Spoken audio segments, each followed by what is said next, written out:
کس کی طرف دوڑ لگانی؟ فَفِرُّوا إِلَى اللَّهِ، دوڑ لگاؤ کس کی طرف؟ مالداروں کی طرف نہیں، بلکہ مالدار بھی دوڑ لگائے کس کی طرف؟ اللہ کی طرف۔ زمینداروں حکمرانوں کی طرف نہیں، بلکہ سارے کے سارے حکمران بھی دوڑ لگائے کس کی طرف؟ اللہ۔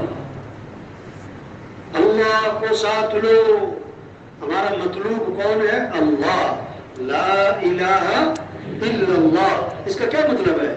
لا مطلوب الا اللہ، لا مقصود الا اللہ، لا معبود الا اللہ، لا محبوب الا اللہ۔ مطلوب بھی اللہ، معبود بھی اللہ، مقصود بھی اللہ۔ کس کو راضی کرنا ہے؟ اللہ کو۔ جسے اللہ ملا اسے سب کچھ ملا، اور جسے اللہ نہ ملا اسے اللہ کو ساتھ لو۔ کام بنانے والا کون ہے؟ اللہ۔ جو اللہ چاہیں گے وہ ہوگا، جو لوگ چاہیں گے وہ، جو حکومتیں چاہیں گی وہ، جو اللہ چاہیں گے۔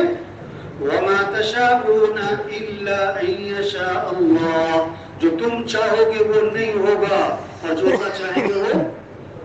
مَا شَاءَ اللَّهُ كَانَ وَمَا لَمْ يَشَاء لَمْ يَكُنْ، جو اللہ نے چاہ لیا ہو کے رہے گا، جو اللہ نے نہیں چاہا نہیں ہوگا۔ تُؤْتِي الْمُلْكَ مَن تَشَاءُ وَتَنزِعُ الْمُلْكَ مِمَّن تَشَاءُ وَتُعِزُّ مَن تَشَاءُ وَتُذِلُّ مَن تَشَاءُ۔ اللہ خود اپنا تعارف کروا رہے ہیں کہ جس کو چاہوں بادشاہ دوں، اور جس سے چاہوں بادشاہ چھین لوں، اور جس کو چاہوں عزت دوں، اور جس کو چاہوں ذلیل کر دوں۔ يَخْلُقُ مَا يَشَاءُ يَهَبُ لِمَن يَشَاءُ إِنَاثًا وَيَهَبُ لِمَن يَشَاءُ الذُّكُورَ أَوْ يُزَوِّجُهُمْ ذُكْرَانًا وَإِنَاثًا وَيَجْعَلُ مَن يَشَاءُ عَقِيمًا۔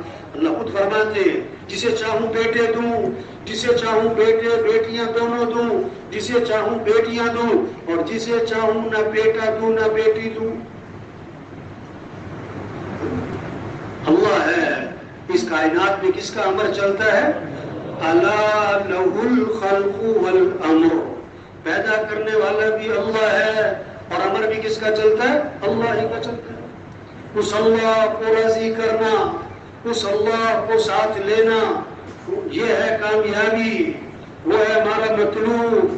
اللہ کو ساتھ لو، اے دنیا کے تاجروں، مالداروں، زمینداروں، حکمرانوں، ساری دنیا کے انسانوں، کس کو ساتھ لے لو؟ کس کو راضی کر لو؟ کس سے محبت کرو؟ کس کی طرف دوڑ لگاؤ؟ اور اللہ کو ساتھ لینے کا ذریعہ کیا ہے؟ اللہ کو ساتھ لینے کا ذریعہ، اور اللہ تک پہنچنے کا ذریعہ، اور اللہ کی قدرت سے فائدہ اٹھانے کا ذریعہ، اور اللہ کے خزانوں سے فائدہ اٹھانے کا ذریعہ محمد الرسول اللہ، حضرت محمد مصطفیٰ صلی اللہ علیہ وسلم کی اتباع کرو۔